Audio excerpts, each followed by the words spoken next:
a lo mejor aquí es donde más preguntas retóricas quiero lanzar, ¿no?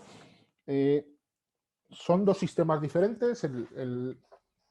Lo primero que tenemos que tener claro es que la agricultura de conservación es un sistema totalmente diferente del laboreo. No quiere decir que sea un sistema más difícil, que es algo que siempre se da por hecho, que el tema del laboreo es un sistema, perdón, la agricultura de conservación es mucho más difícil. No, no, son sistemas diferentes, por lo tanto tenemos que aplicar manejos y herramientas diferentes. Para eso lo que tenemos que hacer es un cambio de cómo funcionar.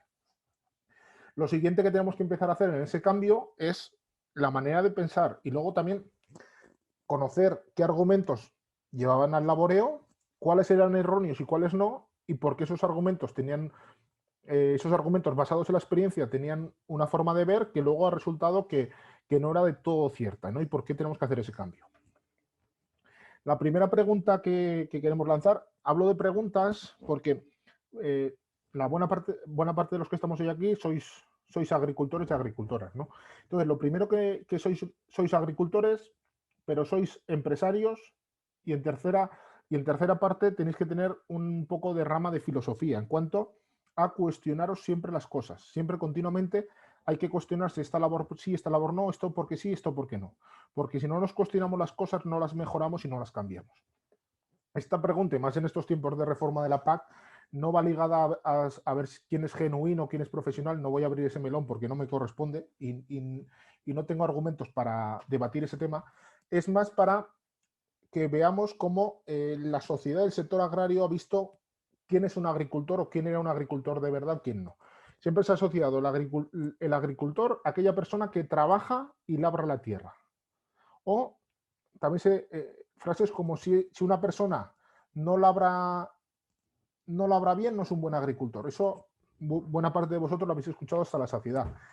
Todas aquellas personas que han empezado a trabajar con la agricultura de conservación en los últimos 30 años, pues han tenido a enfrentarse a discusiones o debates como o calificativos como esos campos los tienes abandonados, esos campos eh, eh, eres un guarro en cuanto al manejo de los campos, los tienes todos llenos de maleza, cuando se ha visto con el tiempo que manejando bien todas esas coberturas, las espontáneas de verano, en lugar de ser un campo abandonado es un campo vivo, todo lo contrario, mientras que un campo hipertrabajado es un campo muerto, como ahora hemos visto y veremos todos estos días, ¿no? Entonces, viene a romper un poco todas esas ideas eh, prejuiciosas que tenemos culturalmente en la agricultura. Aquí también, no quiero ofender a nadie, faltaría menos, el patrón de los agricultores es San Isidro y desde la asociación intentamos un poco, a modo de meme, cambiar un poco el tema, ¿no? San Isidro tiene un apellido que es San Isidro Labrador. Y como nosotros creemos que un agricultor, por el mero hecho de ser agricultor, no tiene que ser labrador, si no hay otra manera de hacerlo, planteamos esa idea a modo un poco de chiste, pase a ser San Isidro conservador de suelo, porque es un agricultor que hace bien las cosas desde mi punto de vista, es aquel que conserva el suelo, porque es el pilar, una de las bases de trabajo que tiene, que es su modo de producción. Entonces, todos los 15 de mayo hacemos las publicaciones un poco para cambiar este tema. Pero esto también nos marca un poco esa cultura colectiva ligada a que el agricultor, incluso en el santoral, iba ligado a que es aquel que labra el suelo, que hacía labranzas, etcétera. Claro, todo eso genera una presión que cuesta cambiar y muchas veces se entra en la agricultura de conservación, pero se entra con toda esa presión, esos chips que hace que hagamos las cosas un poco a la antigua usanza, pero con nuevas herramientas. Y aquí, cuando entramos en agricultura de conservación, tenemos que quitarnos todas esas cosas que tenemos, resetearnos y entrar como si vienen los móviles de fábrica. Y a partir de ahí, con formación y experiencia, empezar a trabajar. Aquí otra pregunta, que esta no la habéis escuchado y no la habéis oído decir a Gracon hasta la saciedad, que la tenemos siempre. Hablamos que el agricultor es el que trabaja el suelo. Nosotros vamos en 180 grados opuestos, ¿no? Que decimos que no se trata de trabajar el suelo, sino que el suelo trabaje para nosotros, que es algo que rompe esquemas totalmente, que cómo el suelo puede trabajar para nosotros, pero que debemos dar las condiciones idóneas. Cuando decimos que el suelo puede trabajar para nosotros es porque entendemos que el suelo no es algo inerte, sino que es algo vivo. Y como es algo vivo, por supuesto que puede trabajar, pero tenemos que dar las condiciones para que aquello esté vivo. Entonces ahí es donde hay que ir trabajando.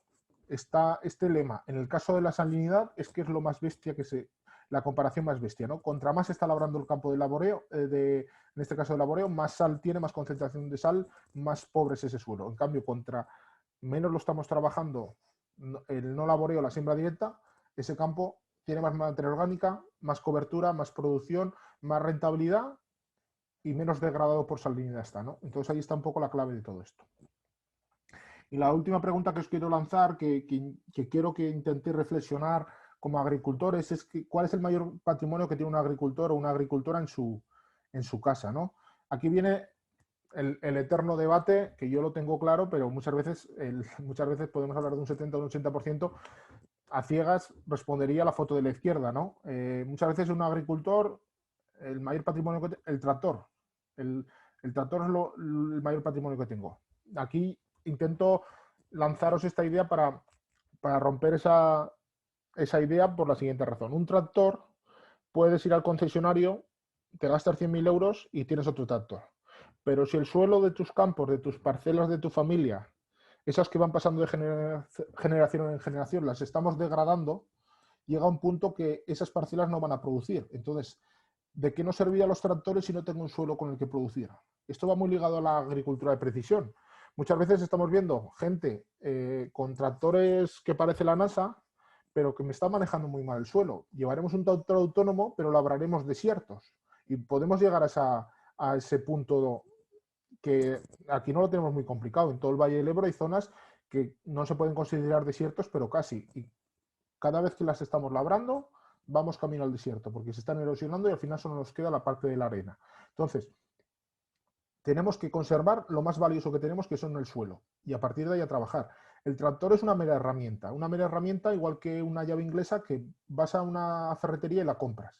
Pero es que el suelo no lo podemos comprar. Podemos comprar parcelas en otro sitio, pero no podemos coger, ir a la tienda, comprar 10 toneladas de suelo y hacer chas y tu parcela vuelve a ser buena. Eso no funciona así. Entonces, tenemos que cambiar el chip para que valoremos eso, para, como decía un agricultor, yo lo único que quiero es coger el suelo de mi explotación, además de ser rentable, pero coger el suelo de explotación y dejárselo a mi hijo mejor que lo he cogido yo. Y tenemos que trabajar desde esa filosofía de mejora continua en las sagas familiares, aquellos que estáis trabajando en sagas familiares, ¿no? Esto es un poco quería hacer una serie de diapositivas para que también reflexionemos. Siempre hay que, lo que hemos dicho, hay que reflexionar, hay que pensar hacia dónde queremos ir. Como decía antes, vamos a ver un poco por qué se hacían las cosas de esa manera, ¿no? Que todo tiene su argumento. Y esta razón hay que tenerla en cuenta. Cuando nosotros planteamos por qué se labraba, tenía una serie de argumentos. Y hay que ver esos argumentos, qué razonamientos tienen y si se pueden hacer las cosas de otra manera o no. Hago esta pregunta, pero esto cuando estoy con los socios se lo digo siempre, ¿no? Cuando vamos a hacer una labor, siempre nos tenemos que preguntar por qué. ¿Por qué económicamente me va a valer la pena esa labor y por qué agronómicamente? Si tiene sentido en los dos, la haremos o no la haremos, pero siempre pensando si me la puede evitar, si es necesaria. Al final hay que mirar cada euro que gastamos en nuestras explotaciones y sobre todo si esa labor va a tener un impacto que va a romper una dinámica a lo mejor de 15 años. Lo veremos el día de las malas hierbas. Si yo tengo un problema con el bromo y la solución rápida es hago un pase de vertedero, volteo y soluciono el problema con el bromo, la solución, si el problema solo miras el bromo, lo has solucionado. Pero todo el sistema de agricultura de conservación has vuelto a la casilla de inicio. Entonces, planteemos soluciones de otra manera a través de rotaciones y demás para no recurrir a eso. Entonces, a través de estas preguntas es donde hay que reflexionar antes de que rápidamente en una hora nos cargamos toda la estructura y volvemos a empezar. Vale, por centrarnos en este tema, el por qué se labraba, pues había diferentes argumentos y algunos son mitos, otros tenían su argumentación que ahora veremos y otros pues se pueden hacer de otra manera, ¿no? Mitos como el tema de que si no se labraba no se cosechaba, eso va muy ligado al una tierra abandonada eso no puede ir adelante porque eso está abandonado y eso durante muchos tiempos ha estado ahí interiorizado hasta que gente innovadora durante mucho tiempo ha estado trabajando y ha estado trabajando codo con una parcela de laboreo donde había las mismas o mejores cosechas sin labrar que labrando. Y todo eso ha roto muchos paradigmas, pero muchos aún siguen. Hay otro que es el tema del barbecho, que ahora os tengo unas diapositivas que lo entenderemos en detalle, el pensamiento que había en ese momento, erróneo en algunos puntos o un enfoque un poco local en lugar de enfocar de manera global, de manera holística. Hay dos puntos que sí que tienen su razonamiento, control de malas hierbas y compactación de suelo. El tema de control de malas hierbas, a través de vertederas, generas un manejo de las malas hierbas que las puedes manejar de una manera u otra, y aquí en agricultura de conservación, a través de rotaciones y otros manejos, podemos manejar eso. Entonces, con menor coste puedo conseguir lo mismo. Entonces, son sistemas diferentes, pero al final consigo lo mismo y hay otra serie de beneficios que me interesan. El tema de compactación de suelos, ahora justo después veremos, lo que hacemos es crear un suelo esponjoso, pero es un suelo ficticio. En el momento que ponemos peso no tiene estructura para soportarse. Hay que trabajar de otra manera esa solución de compactación, ahora lo veremos. Pero sobre todo quiero entrar en dos puntos, que es lo que han llevado a esa idea de que labrando mucho y labrando profundo se cogía mucha más cosecha, que es oxigenar la tierra y es el tema de los nutrientes, que es, esto va muy ligado a la materia orgánica, que es lo que hemos visto al principio, y ahora veremos qué es lo que ha ocurrido aquí. En primer lugar, os quería enseñar, por desgracia, al ser online, todo esto no lo perdemos, ¿no? No puedo poner vídeos porque se quedan calados, ¿no? Y tengo que hacer capturas. Hay un vídeo que mucho seguro que lo habéis visto, porque a mí me lo han pasado varias veces y es un vídeo que ha rulado mucho. Es de 1934, donde, en este caso, el Estado, a modo divulgativo, generó un vídeo sobre la idea del barbecho y por qué el barbecho era muy bueno, y con similitudes explicaba a buena parte de ese agricultor, imaginemos en los años 30, donde la falta de formación era enorme en buena parte de la sociedad, pues tenían que generar esta información vía similitudes. Bueno, en este caso, si buscáis en YouTube este vídeo lo podéis ver completo, os doy una síntesis rápida, ¿no? Planteaba que esas tierras de barbecho como reservorios de agua, como acumulaciones de agua, donde unas tierras bien labradas, bien manejadas, tienen una gran infiltración de agua, es una reserva como una olla, mientras que esas tierras que no se han laboreado, no se han labrado bien, no se infiltra nada de agua, solo tienen la reserva del plato. Puede ser que haya parcelas de rastrojo que no reserven agua. Ahí no voy a entrar en el discute. Habrá que entrar por qué no están infiltrando bien agua esas parcelas, etcétera. Pero sobre todo quería entrar en el enfoque que hacían en ese momento con el barbecho como reservorio de agua, que a día de hoy aún llega a esa idea, ¿no? Entonces se planteaba de la siguiente manera. Tú desde la cosecha anterior no tocas la parcela, empieza a llover, empieza a infiltrar agua. Durante todo el ciclo de invierno, que es cuando hay menos extracciones de agua, vas infiltrando y llega en ese momento de marzo-abril, que es cuando va a empezar a haber, por un lado, las malas hierbas pueden generar semillas y luego también el sol va a empezar a sacar agua por capilaridad. ¿Cuál es el enfoque que hacemos? Pues entonces laboreamos esa capilaridad que tenemos por la estructura, esos tubos que infiltran agua, los cortamos para que la evaporación del agua no vaya hacia arriba. Y generamos, al romper esta estructura, una capa de tierra movida a la superficie que haga que no suba el agua hacia superficie. Es una idea, pensemos que es una idea cojonuda. Disculpad la palabra al ser así, ¿no? La idea es buena.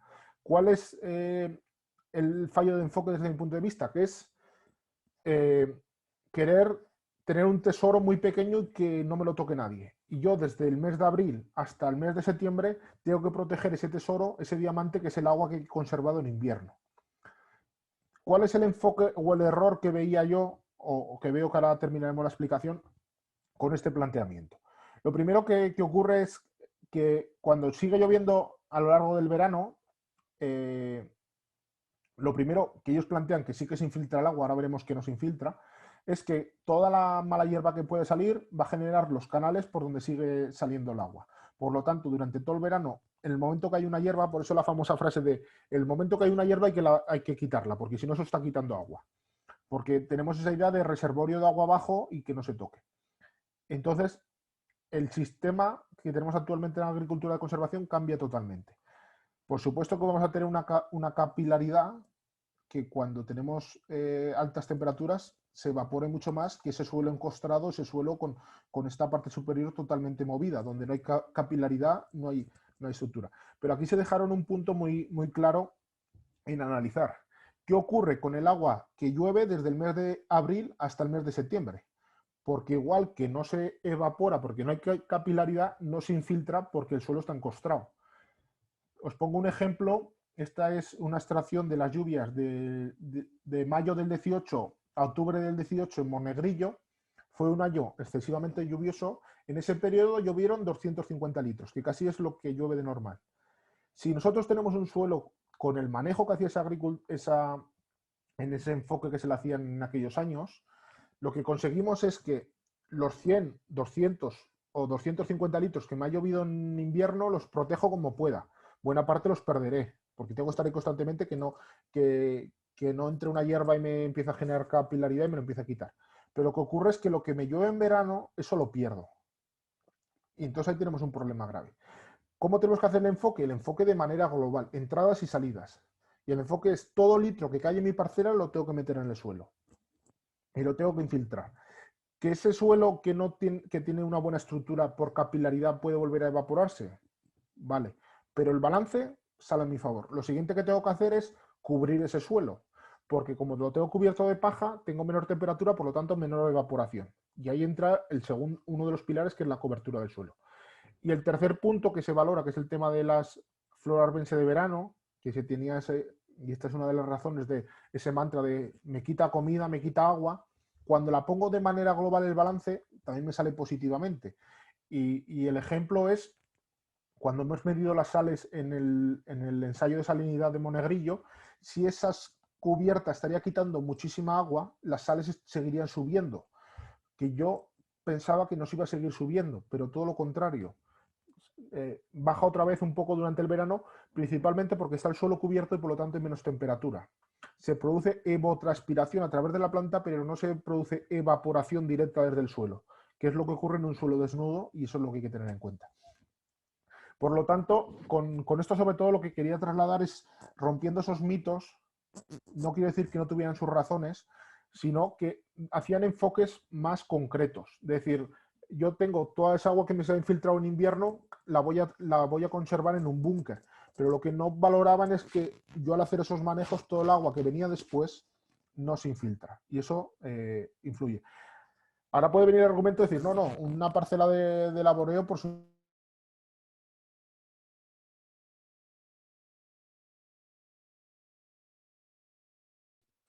Carlos, se te ha apagado el micro.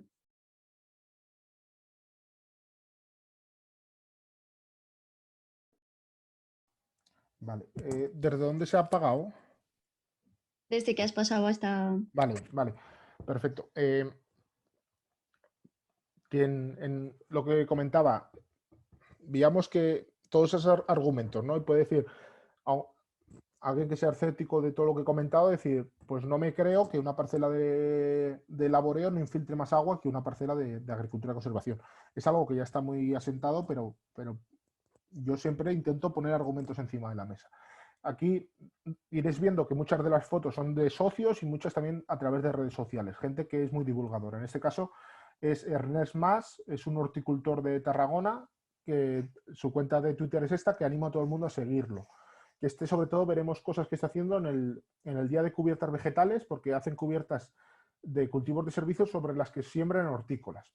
Pues este agricultor, por ir sintetizando, está haciendo diferentes pruebas, y un día de tormenta de 50 litros en poco tiempo fue a visitar un par de parcelas, una que hace agricultura conservación, otra que hace más mínimo laboreo, y la del vecino que pasó con el rotovator, ¿no? Después de 50 litros, en la parcela de agricultura de conservación bien cubierta no había un litro de agua, es nada de escorrentía. En la de mínimo laboreo ya empezaba a haber charcas y empezaba a haber arrastre de tierra.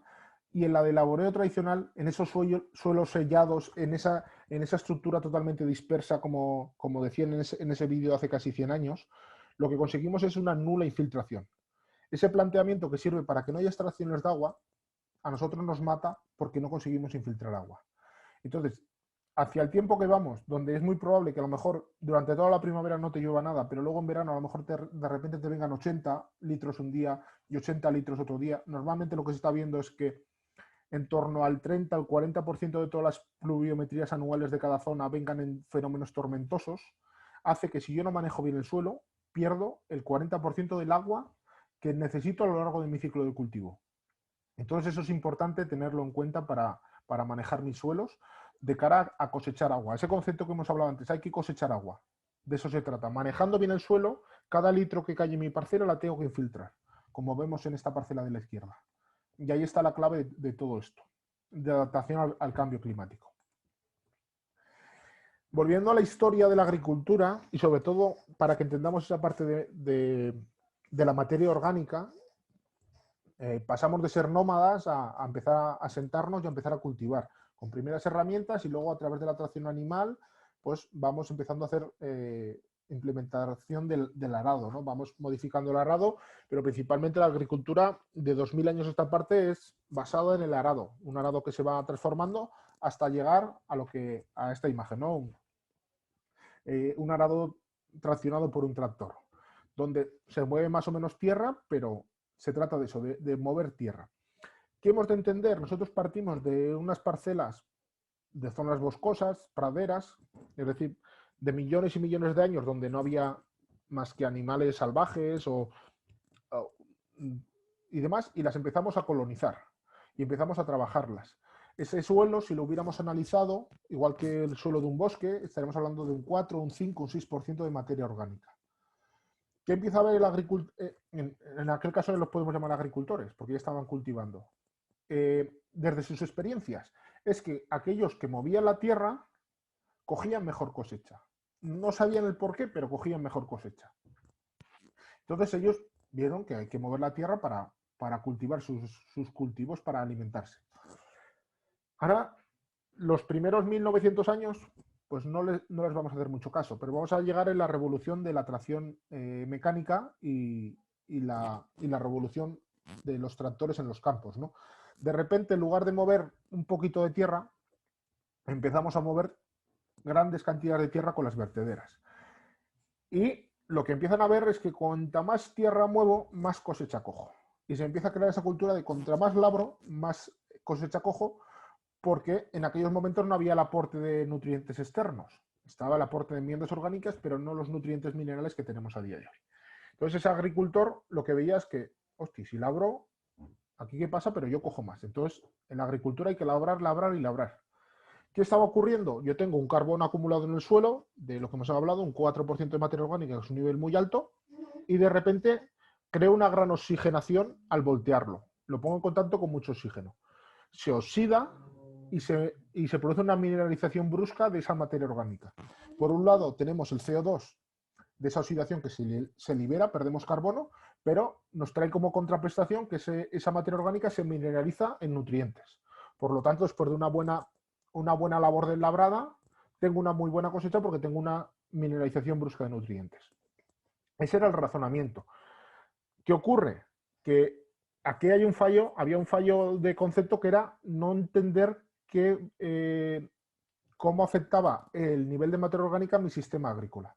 Como hemos visto, el nivel de materia orgánica es la base de mi trabajo del suelo. Si yo no entiendo que el suelo es un ente vivo, que necesita materia orgánica para alimentar esos microorganismos, que necesita tener un ambiente adecuado para que el microorganismo se multiplique, no entiendo qué procesos están ocurriendo en ese suelo, que era la base de la ponencia de hoy. Tengo que entender qué ocurre en ese suelo. ¿Qué ha ocurrido? Nosotros solo nos hemos fijado que labrando mineralizo muchos nutrientes y consigo cosechas. Pero no me estoy dando que a la vez que estoy labrando y estoy teniendo eso, el nivel de materia orgánica cada día es menor. ¿Y qué hace? Que ese nivel de materia orgánica influye en la porosidad que tiene ese suelo, en los agregados, en la buena estructura, en la retención de agua, en la retención de nutrientes. Porque nos entendamos, es la base de todo. Y no lo hemos tenido en cuenta. Que ha llegado a un punto que por mucho que sigamos labrando, hemos bajado de 4 a 3, a 1, a 2, a 1, 1,2. Y ya sabéis que llega un punto que por mucho que labres ya no hay potencial de oxidación. Por lo tanto, ya no hay mineralización de nutrientes.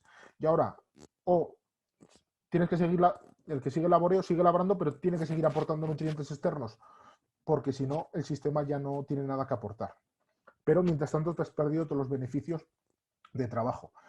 ¿Qué tenemos que hacer? Romper todo ese esquema, desandar lo mal andado y volver a empezar a trabajar la agricultura con otra visión. La visión es, tenemos que trabajar con la idea de la materia orgánica es el trabajo. Tenemos que fijar carbono continuamente para que de esa base de tener un buen nivel de materia orgánica y todos los beneficios que eso supone es la base de la agricultura.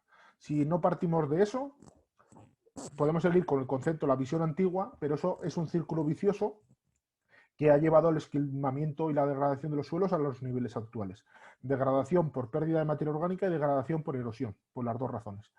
Con todo esto, y me alargo, pero sobre todo quiero que los que estemos hoy aquí, y sobre todo el vídeo cuando se vea, que se grabará y se subirá, que los agricultores tenemos que argumentar y ver, había unos argumentos, pero esa visión solo tenía un enfoque concreto que era obtener nutrientes, y ese sistema colapsado.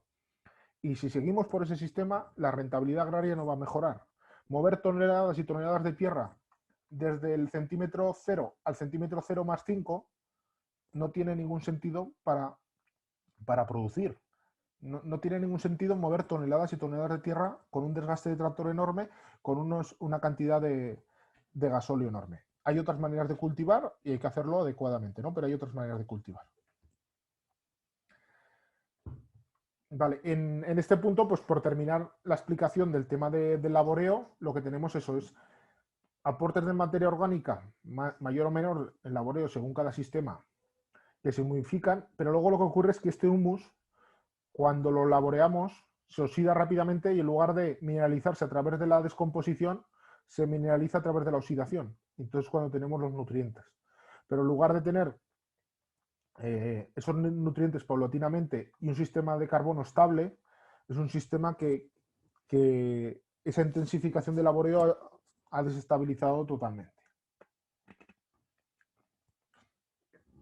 Y por último, hilando con todo lo que hemos visto anteriormente, para romper esa idea de que un agricultor solo es aquel que trabaja la tierra, no, un agricultor es mucho más, o ese es el concepto que intentamos trabajar.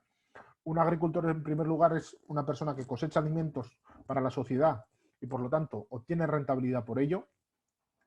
Conserva el suelo porque es el pilar de trabajo que tiene, porque si no tiene suelo, da igual que lleve un cohete de la NASA, que no tiene nada que hacer. Tenemos que cosechar agua. Si queremos adaptarnos al cambio climático, tenemos que tener claro el concepto de cosechar agua y poner todas nuestras herramientas y manejos para que el litro de agua que caiga lo conserve en mi suelo. Y el tema de secuestrar carbono. No tanto en la idea de, en esa idea de los bonos del carbono, que también, en el tanto de vamos a alimentar el suelo, porque el suelo, si lo alimento, él me lo va a devolver. En esa idea de simbiosis agricultor-suelo. También están los bonos del carbono, que puede ser que llegue algún momento que en esta transición del cambio climático se empieza a pagar a aquellas personas que fijen carbono. La agricultura de conservación siempre se valora positivamente en ese tema, pero es algo que a día de hoy no se tiene claro. Por poner algunas cifras del tema del secuestro de carbono, pues estudios que hay, que los primeros años de siembra directa, donde partimos de suelos con muy poco nivel de materia orgánica, podemos estar en torno a un balance de 3 toneladas de secuestro de CO2 al año. Cuando ya llevamos más tiempo que hemos ido subiendo el nivel de materia orgánica, pues puede bajar a una media de 1. Y las cubiertas vegetales pues tienen un poquito más de cantidad, puede ser hasta 5 toneladas y una al año más o menos. Al final es esa simbiosis que comentaba antes de fijación de carbono, alimento de microorganismos, eso nos da fertilidad biológica y es algo que se retroalimenta entre sí. Vale. Antes de seguir hacia adelante, voy a hacer un pequeño parón porque he visto que había algunas preguntas, por aprovechar si hay preguntas, responderlas. Hasta aquí. Vale, eran de desarrollo, nada. Vale, pues seguimos. En esta historia hemos visto cuál era el argumento del laboreo. Aquí tenía un vídeo muy bueno, os animo a ponerlo, que es Apresi 30 años, que narra un poco cómo empezaron todos y es interesante todo ese transcurrir y todos los cambios, ¿no? Sobre todo eso lo veremos el Día de Agricultura Siempre Verde, cómo se han tenido que volver a reinventar porque habían fallado en la manera de enfocar el sistema de agricultura de conservación. Y en España a día de hoy o cambiamos otra vez el enfoque y lo hacemos adecuadamente bien, o el sistema de agricultura de conservación va a colapsar por el monocultivo, igual que colapsó el suyo a principios de los años 2000. Entonces tenemos que cambiar cosas. Por poner algunos datos, sí, vale. La agricultura de conservación, como toda técnica innovadora, sigue esta curva de expansión, ¿no? Siempre en cualquier nueva técnica que rompe, que cambia de un siglo a otro, por decirlo de esa manera, igual que los teléfonos, igual que todo, igual que los GPS, cualquier técnica innovadora que se pone en un sistema, van teniendo unos innovadores que van implementando algo, va viendo los que van aprendiendo de ellos y llega al denominado punto de gatillo, de repente hay una expansión brutal. Eso es más o menos el 15% de los usuarios. Y luego tiene una gran aceptación del más o menos el 70% restante en muy poco tiempo, y luego ya están pues aquellos que siempre les cuesta mucho el cambio. Para que entendamos esto, nos vamos a Argentina. El análisis de la expansión de la siembra directa, a partir de ese año, más o menos del año 2000, empiezan antes, pero a partir del año 2000 es cuando hay una expansión brutal de la siembra directa hasta llegar a los niveles del 90%. Cuando nos vino a visitar el agricultor el técnico de Apresid, Lucas, le costaba entender que a día de hoy España siguiera en ese 10-12% cuando ellos hace mucho tiempo que están en el 90%. Y una de las razones que hay allí pues, es al no tener esas compensaciones de la PAC, no es un argumento mío, son palabras suyas. Muchas veces esas compensaciones de la PAC han hecho a la gente no querer. En Argentina no nos quedó más narices que entrar a siembra directa por mera competencia, ¿no? Aquí no quiero abrir un debate, estos son cómo nos ven desde fuera en el tema de la innovación en esta técnica, ¿no? Y eso pues, es una de las razones que a veces ha hecho lastrar el tema de los cambios de siembra directa. Está más que estudiado que cuando muchas veces suben los insumos o sube el gasol es cuando hay cambios o cuando hay una muy mala cosecha, es cuando la gente no le sale nada ya a los números y es cuando aquí tengo que cambiar algo. Pero lo que queremos trasladar con la asociación es que es una técnica contrastada, que cada día son más, y el ejemplo es que en los últimos años ya estamos en ese punto de gatillo, estamos en Aragón, estamos en un 15%. Estos son datos del 2018, donde estamos en un 125.000 hectáreas. En el 2019 estamos en 140.000, que ya hemos brincado ese punto de gatillo, y hay un interés enorme en la siembra directa a día de hoy en Aragón. Es, por decir así, de las comunidades que más tendencia constante ha tenido de expansión paulatina. Mientras, por ejemplo, en este caso Cataluña ha ido más oscilante, y también reseñar que somos punteros a nivel de la media española, que vamos casi por 5 puntos por encima de la media española, y es una técnica que si no le ponen palos en las ruedas, pues está claro que va a colonizar buena parte de las superficies de extensivos por esa mera curva de expansión, y como veremos ahora por las ventajas que tiene la agricultura de conservación. Y ahí va muy ligado pues, que el agricultor cada día se forme más, que sea cada vez más profesional, que lleve una contabilidad más parcela por parcela, y ahí es donde se ven que de verdad cuando comparas un sistema con otro salen mejor números en agricultura de conservación y se produce todo el cambio, ¿no?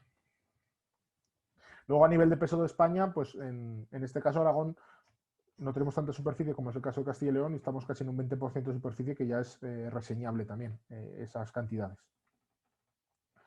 Vale. Disculpar que hago un pequeño descanso.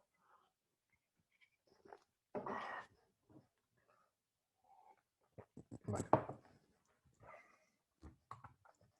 Por ir siguiendo en el desarrollo de la tarde, el tema de las bases de la agricultura de conservación. Gente que a lo mejor lleva más formación, pues considera que esto ya lo he visto, esto ya lo he repetido, pero yo considero que en esta formación más extensa normalmente hacemos cursos de 4 horas, ahora vamos a hacer un curso de 12 horas, mucho más extenso, mucho más detallado, más pausado, que es algo que siempre nos decían, metís mucha información en muy poco tiempo.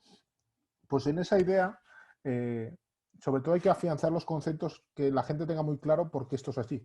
Porque una cosa es hacer agricultura de conservación, utilizar la técnica de siembra directa, y otra cosa es sembrar directamente. Lo hemos dicho hasta la saciedad en 1000 jornadas. Esto no se trata de dejo de labrar, cojo una máquina de siembra directa y empiezo a sembrar sin labrar, otro año labro, otro año no labro, porque eso es un pasito para adelante, 2 para atrás, ni voy para aquí ni voy para allá. cuando yo entro en un sistema, si entro en el sistema tengo que comprar todos los tickets. No me vale comprar un ticket y los demás no me interesan. Porque el sistema funciona si funcionan, es como un puzzle. Si a un puzzle le empiezas a quitar piezas, se empieza a caer.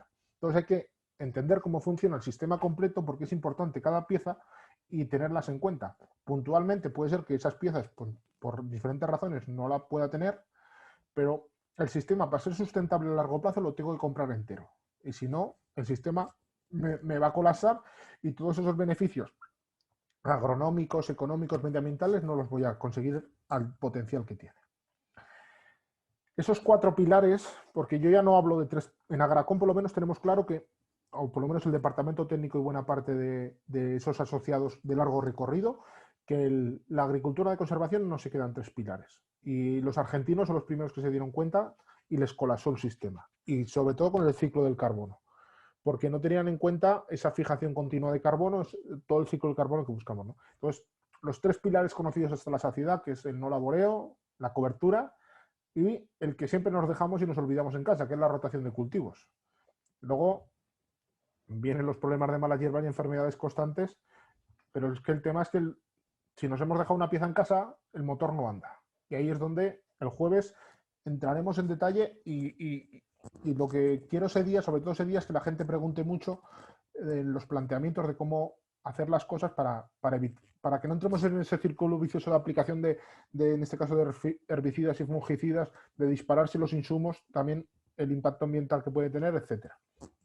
Y hay esa cuarta pata, que es la agricultura siempre verde, que sobre todo es con la base que hemos hablado hasta ahora, que es ir mirando siempre el suelo como un ente vivo que tengo que alimentar. Por lo tanto, continuamente le tengo que meter carbono al sistema para que eso fluya. Si yo pensemos que el suelo es como una fotovoltaica.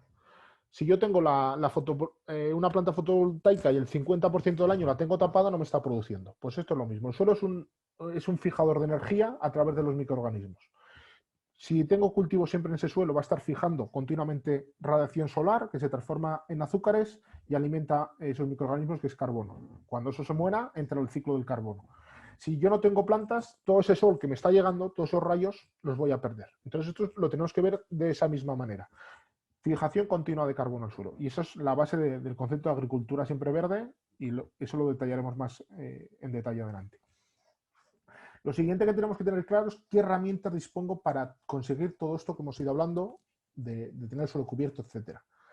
En cultivos extensivos, la herramienta por excelencia va a ser la siembra directa, sea siembra directa de reja o de disco.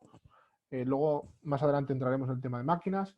Y en el caso de los leñosos, como vemos en la foto, las cubiertas vegetales, que también las tengo que ajustar según cada cultivo, climatología, para que no se me convierta en una herramienta que me da cosas positivas, no se me convierta en un problema. Hay que encajar siempre las cosas bien. Y por último, en esa idea de agricultura siempre verde, pues ha entrado el término, lo que antes se conocía como abonos verdes, cultivos de cobertura, tiene 1000 nombres. Yo, el que más me ha gustado siempre ha sido este que han acuñado desde hace poco en APRESID y en Argentina, que es cultivo de servicio, porque es más global.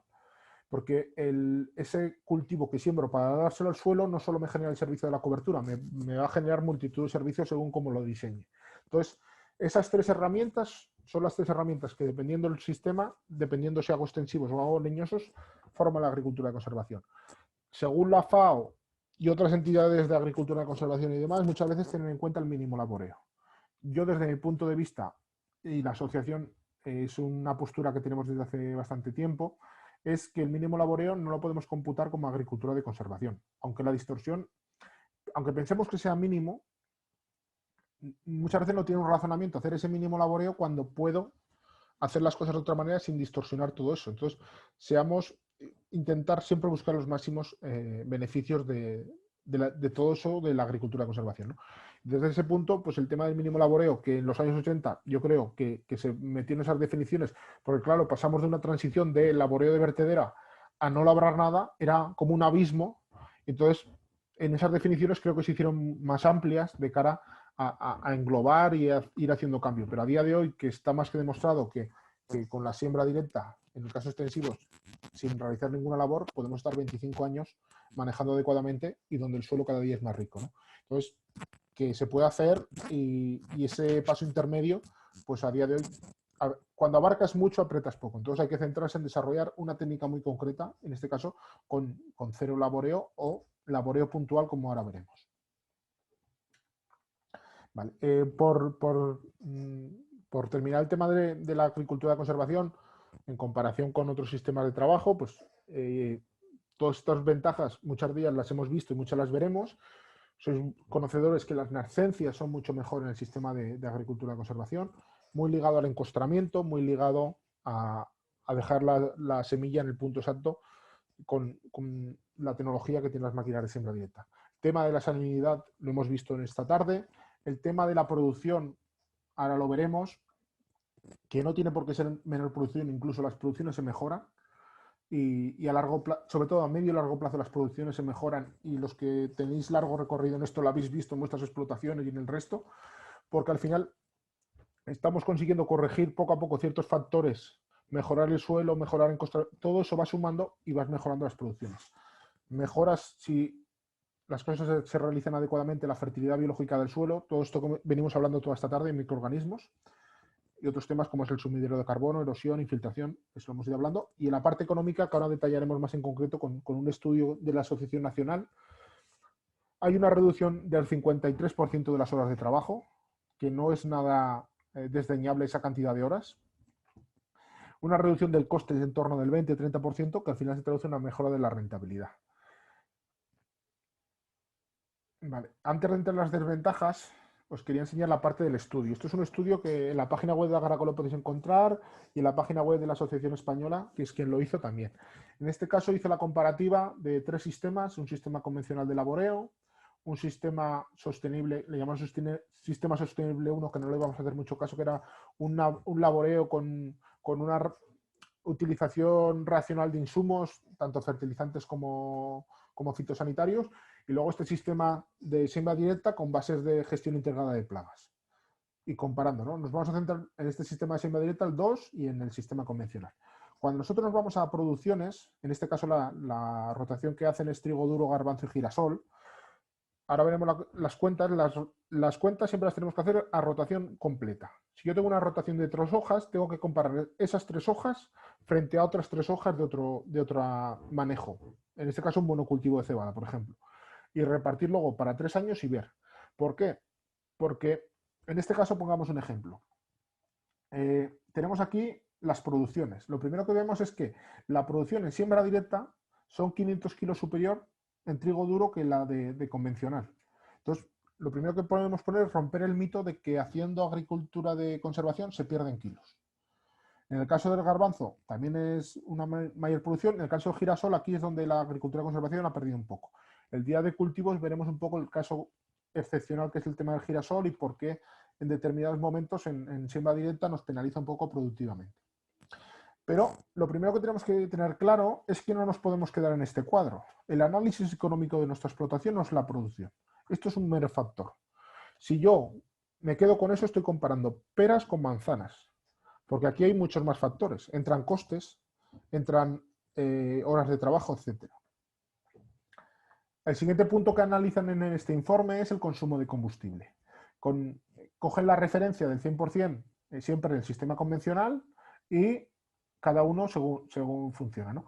Lo que están viendo es que hay un 32% de ahorro de media en la rotación completa en agricultura de conservación, que se traduce en 14 litros por hectárea de ahorro de combustible. Ahora, todos conocéis la factura anual, aquellos que estéis realizando el laboreo tradicional, y restarle el 32% de la factura que podéis ahorrar haciendo agricultura de conservación. Salen litros interesantes. A ver, vale, que se me ha ido. El tema de las horas de trabajo, como comentaba antes, que sale un 53% de hora, que eso se traduce en un ahorro de 1,4 horas por hectárea al año, que también son una cantidad de tiempo, sobre todo, más que reseñable. Porque, ¿qué nos produce esto? Cuando nosotros conseguimos ese ahorro de horas, muchas veces lo que podemos conseguir es una diversificación de la explotación. Una explotación que era meramente cerealista, meramente de cultivos extensivos. Con ese ahorro de horas lo puedo destinar, por ejemplo, a una explotación de porcino, una explotación avícola, que al final las horas de trabajo a lo largo del año son las mismas, pero la rentabilidad de la explotación es mucho mayor y encima está diversificada. Entonces, en el caso de Aragón, buena parte de aquellos agricultores que se dedican a siembra directa, en esa expansión que hay del tema del sistema porcino, del avícola, etcétera, pues buena parte de ellos que antes no tenían tiempo más que para labrar, labrar y labrar, cuando empezaron con siembra directa y vieron que tenían disponibilidad de tiempo, pues empezaron a también diversificar su economía en otras actividades, sea del sector agrícola o terceras, que le han permitido mejorar su rentabilidad. Y por último, todo esto, aquí es donde queremos llegar, que es lo que tenemos que medir campo a campo, año a año y rotación completa, que es la rentabilidad hectárea, euros por hectárea. En este caso, cuando analizan los 3 sistemas y los 3 años, lo que les da es un incremento del 24% de la rentabilidad respecto a la referencia del laboreo tradicional. Es decir, si yo tengo una rentabilidad X, si yo lo hago en agricultura de conservación, se traduce en un 24% más de rentabilidad. Que traducido en las cuentas de su sistema, que estas cuentas no solo salen en muchos estudios que se han hecho, en este caso es un incremento de la rentabilidad en 71 euros por hectárea. De media suelen oscilar entre 60, 70, 50, dependiendo explotaciones, cambian un poco los números, ¿no? Pero entre 50 y 70 euros por hectárea al año se mejoran realizando este sistema. Por ejemplo, en el caso de los cereales, es incrementos del 45%. Y aquí es donde todo el mundo buena parte se han tropezado y veo rentabilidad instantánea cuando pongo cereales, por lo tanto no roto. El año siguiente vuelvo a poner cereales. Lo veremos el día de las rotaciones, que este buen manejo, esta buena rentabilidad, ese 45% está cuando hago una buena rotación. Cuando yo hago un monocultivo, esta rentabilidad empieza a bajar. Incluso muchas veces más de lo que deseáramos, ¿no? Entonces, voy a obtener buena rentabilidad cuando yo hago una buena rotación. Los cultivos alternativos, sean las oleaginosas, sean las leguminosas, por supuesto que no van a obtener la misma rentabilidad que un cereal, pero es una herramienta necesaria para que el cereal te pague de verdad. Porque si no, el cereal vas a tener una baja de producción y un incremento de insumos. Pero eso entraremos más en detalle el jueves con el tema de la rotación, que quiero hacer mucho énfasis en ese día, porque creo que es lo que detectamos que hay un problema y hay que intentar cambiar esas tendencias de monocultivo. Por último, más que desventajas, a lo mejor matices, algunos son desventajas, otros son matices. Una de ellos es la incertidumbre del tema de la herramienta del glifosato. El glifosato es una herramienta que tenemos en agricultura de conservación, que a día de hoy, en ese sistema de no laboreo, la necesitamos para hacer ese control de malas hierbas en presiembra, puesto que si no hacemos un control de forma mecánica, tenemos esas malas hierbas que me van a competir con mi cultivo y si no las controlo en ese momento, luego me tengo que gastar mucho más dinero y insumos fitosanitarios en posemergencia. Entonces es una herramienta que está demonizada, ¿no? Principalmente aquí, más que está demonizada por ser un herbicida, está demonizada por esa guerra que ha habido siempre en el tema de los transgénicos. Y entonces el glifosato era una herramienta que en las variedades transgénicas del glifosato era como hay que luchar contra el glifosato porque es la manera de frenar los transgénicos. Entonces, lo que nos están dando cuenta es que esa herramienta que es el glifosato, que ahora entraremos en detalles de ella, nos permite hacer no laboreo y es esa herramienta que bien usada y con una buena rotación muchas veces permite no tener que gastar herbicidas pre-emergencia y posemergencia con un mayor impacto ambiental. El glifosato es una herramienta que aplicada en un suelo con una buena actividad biológica, como es un suelo de agricultura de conservación, se degrada en 45 días, se metaboliza en 45 días, se adhiere a las arcillas y se inactiva. Esa molécula, os pongo un ejemplo. Si alguna vez estáis preparando un tanque y si os cae una gota de barro dentro del tanque, veréis cómo se hace una cantidad de espuma enorme alrededor. Esas son moléculas de la materia activa que se están adheriendo a ese contenido de arcilla que tiene esa partícula. ¿Cuál es el problema de este herbicida en concreto? Ha sido el mal uso. El mal uso ha generado una serie de trazas que ha generado problemas. El mal uso en cuanto, si yo aplico ese herbicida en presiembra, se degrada en el suelo, no va a haber residuos en cosecha. Pero ¿qué ocurre? Si yo aplico uno de esos usos legales que hay a día de hoy, que es aplicarlo como secante para cosechas, sobre todo usado en las zonas del norte que tienen problemas de humedad a la hora de cosechar, lo que hacemos es ya no se degrada sobre el suelo. Ese seca la planta y esa planta la cosechas y esas trazas salen en la cadena alimentaria. Cuando yo lo aplico sobre un asfalto en una ciudad, en el control de jardinería, no tengo una materia orgánica donde absorberse, tengo un asfalto, donde luego viene un arrastre de agua y esa materia, esa molécula, sin degradar, va a las cañerías de la ciudad y como no entran los rayos ultravioletas, que es lo que degradan buena parte de las moléculas fitosanitarias, no se degrada. Por lo tanto, cuando van a analizar al final de la cuenca de esa zona, salen restos de herbicida. Y en el caso también que se puede añadir cuando se usa como transgénico en moléculas transgénicas, perdón, en variedades transgénicas en aplicaciones muy tardías, en el caso del algodón, que también han salido datos, pues lo mismo. Lo estás aplicando en momentos muy tardíos donde ya casi el producto, en este caso el algodón, está casi emergiendo y eso te va a generar residuos que, por ejemplo, en el tema de tampones y compresas han salido residuos, ¿no? Todos esos, ahí es donde hay que poner el foco. Ahí somos desde la asociación R con el tema que hay que trabajar en el uso de las cosas, pero no en las prohibiciones. Y hacernos siempre la comparativa con los coches. Porque, es decir, al año siempre hay millones de accidentes en el mundo y muere muchísima gente, pero nadie se plantea a día de hoy prohibir el uso de los coches, porque es una herramienta para el desplazamiento. ¿Cómo hacemos? Limitar los malos usos para que no haya esos accidentes. Pues ahí es donde hay que trabajar, en los malos usos y aquella persona que haga malos usos, sancionarlo. Luego hay otras trabas más burocráticas con el tema de la PAC y condicionalidad, donde pues, el tema de la agricultura de conservación muchas veces no tiene mucho encaje. Cada día se flexibilizan mejor las normas para que tenga más encaje y ojalá en la futura PAC, en los ecosquemas que ahí se está trabajando RQR, pues tanto para cubiertas como para siembra directa, se valoren positivamente este tema, ¿no? Pero aún queda mucho camino de aquí al 2023 y veremos, ojalá sí que definitivamente valoren a la agricultura de conservación en el sitio que se merece. Otro tema que muchas veces la gente se plantea a la hora de entrar en el sistema de agricultura de conservación es el precio de las máquinas de siembra. Donde, por ejemplo, una máquina de siembra de disco de 6 metros, de nuevas, podemos oscilar desde los 70, digo números así al azar, podemos 70 hasta 95 o incluso a lo mejor algún modelo de 100.000 euros más IVA, todo esto más IVA, que hace que la gente muchas veces se plantee si esa inversión compensa o no compensa.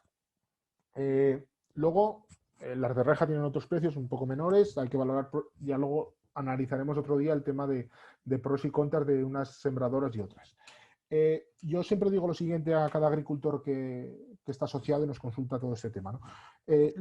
No hay que verlo como un mero coste, me gasto 70, 80.000 euros de ese dinero, sino que es una inversión que te va a dar una herramienta que te va a permitir ahorrarte de media esos en torno a 50, 60 euros por hectárea. Por todas las hectáreas, por todos los años, es una inversión que, por decir así, la mejora de la rentabilidad apaga esa amortización de esa máquina. Y lo segundo que nos tenemos que tener en cuenta es que normalmente cuando hacemos los estudios de las amortizaciones, venimos haciendo estudios de amortizaciones de tractores de 7, 8, 10 años. Porque con el laboreo y el tute que llevan de la tracción, el tractor se desgasta muchísimo. Cuando nosotros entramos en agricultura de conservación y los tractores se pasean, porque literalmente se pasean con un pulverizador o con una sembradora si está bien dimensionada, ese tractor, la vida útil se alarga un 30, un 40, incluso un 100%. Literalmente pasan de 10 a 20 años. Cuando tú calculas las amortizaciones, los costes de amortización no tienen nada que ver. Que muchas veces decimos, no, es que 80.000 euros de una máquina me parece una barbaridad. Pero si tú te vas a comprar un tractor porque a través del laboreo estás continuamente quemando tractores cada 8 años, vete al mercado y compra un tractor de X caballos que puedes oscilar en 100 o 120 o los X miles de euros que sean, ¿no? Entonces, planteemos que en lugar de cada cierto tiempo tener que ir cambiando un tractor, esa inversión que vamos a hacer en un tractor para labrar enormes cantidades de tierra, invirtámoslos en una herramienta que me va a permitir trabajar de otra manera, con ahorro de horas, con mejora de rentabilidad, etcétera. Cuando lo vemos de esa manera, ese coste de la máquina se relativiza de una manera muy interesante. Y lo segundo que tenemos que valorar es que esa máquina, por decir así, es 5 en 1. No podemos comparar el precio de una máquina de tradicional con el precio de una máquina de siembra directa. ¿Por qué? Porque la siembra directa te evita tener que pasar con una vertedera, con un chisel, algunas incluso con el rolo, con el cuchillo, con el rolo cuchillo, etcétera. Entonces, al final, imaginemos que tuvieras que empezar de cero, como es empezar en este sistema de cero, pues empezar de cero en el laboreo tradicional y tuvieras que comprarte una vertedera nueva, un cultivador nuevo, un chisel nuevo, una sembradora convencional nueva y un rolo cuchilla. Si todo eso lo pones en un paquete, igual los costes se igualan bastante. Entonces, para que enfoquemos el tema de los costes de una manera adecuada. Y por otro, que es fundamental para entrar en la agricultura de conservación es formarse. Y me alegro que hoy muchos hayáis venido tanta gente porque consideramos que la formación es fundamental.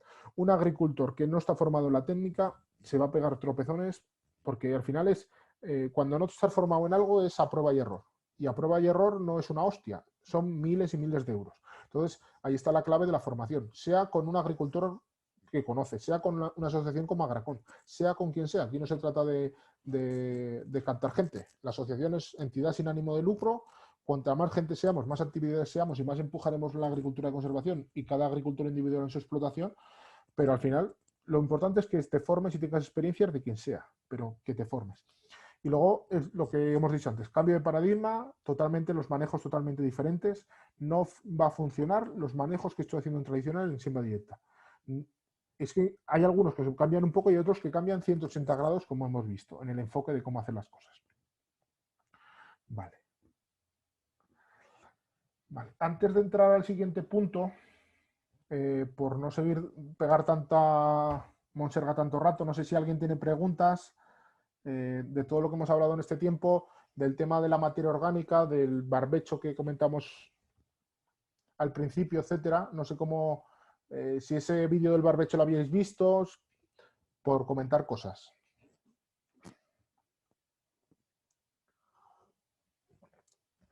Cualquier persona, que tenemos ahora los micros apagados, pero puede encender el micro y la cámara y intervenir, que no es necesario hablar por el chat.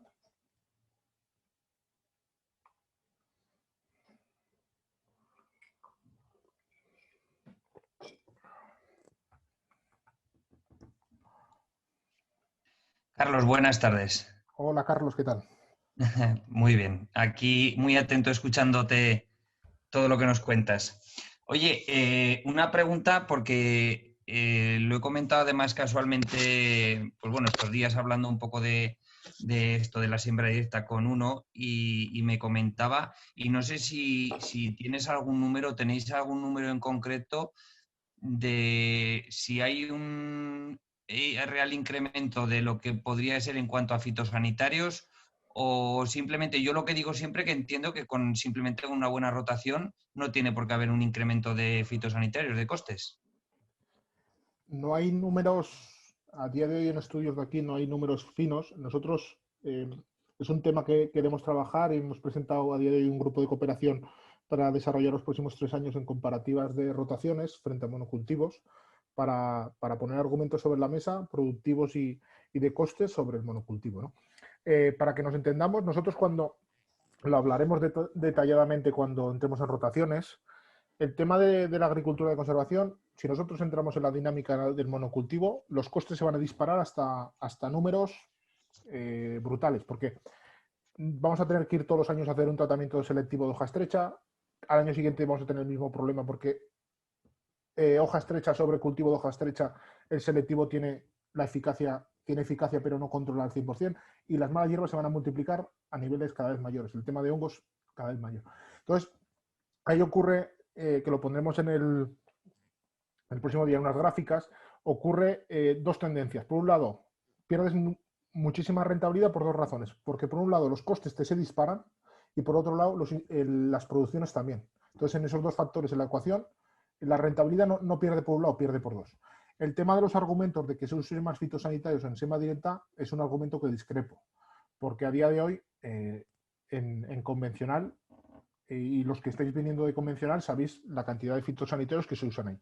Para que entendamos, y entraremos en detalle el próximo día, en siembra directa la estrategia que tenemos que hacer a largo plazo, si vamos a una hoja de 3 años, o principalmente una hoja de 3 años, es gastar en fitosanitarios en el presiembra, es decir, los 2 litros y medio de glifosato en presiembra. El año del cultivo alternativo, el presiembra más el antigramíneo para limpiar, es un poco la estrategia de todo esto. Algún cultivo a lo mejor hay que hacer un preemergente, pero nada más. Y los años de los cereales, si ponemos 2 años de cereales, por ejemplo, trigo y cebada, la estrategia es que el campo que está un poco limpio, el primer año que vuelve a trigo lo terminamos de limpiar con algún selectivo, pero no en el 100% del trigo, sino en los campos que están más sucios, y terminamos de controlar la hoja ancha. Y el año de la cebada, la estrategia a largo plazo es que el año de la cebada o el segundo cereal es que no tengamos que aplicar nada en fitosanitarios, en herbicidas de hoja estrecha, solo controlar la hoja ancha. Y la poca hoja estrecha que nos quede ese año ya la limpiaremos al año siguiente, cuando hagamos la rotación. Esto lo hemos hablado muchas veces contigo, que siempre tenemos que ir por delante. La rotación no la tiene que marcar las malas hierbas. Es decir, voy a poner guisantes porque el campo está ya que no hay manera de cogerlo. No. Yo tengo que poner el cultivo alternativo antes de que el problema explote de todo. Y esa es la manera de trabajar. Más en detalle lo veremos el día de los cultivos. Pero si hago una buena rotación, el uso de fitosanitarios no está cuantificado porque es una cosa que queremos poner en estudio, pero agricultores de largo recorrido, una vez estabilizaron sus problemas de malas hierbas y enfermedades en sus explotaciones, esos campos problemáticos los pusieron al día, el consumo fue a menos, siempre con la idea de la gestión integrada de plagas. Si yo tengo la idea de voy a aplicar, no he visto una mala hierba y voy a aplicar herbicida como si no hubiera mañana, y lo aplico en malas condiciones y tengo que volver a aplicar, pues claro, los usos se disparan. Pero las malas aplicaciones se hacen en agricultura de conservación, se hacen en laboratorio tradicional y se harán en agricultura ecológica con los productos autorizados que haya, ¿no? Entonces hay que trabajar bien, pero el problema no está, yo siempre digo, el problema no es el sistema, el problema es el agricultor. No sé si te respondí a la pregunta. Sí, no, sí, a ver, si yo lo tengo bastante claro, era por, no sé si tener algún argumento más o, pero vamos, lo tengo bastante claro. Pues muchas gracias, Carlos. Vale, Carlos. No sé si alguien quiere intervenir antes de que continuemos.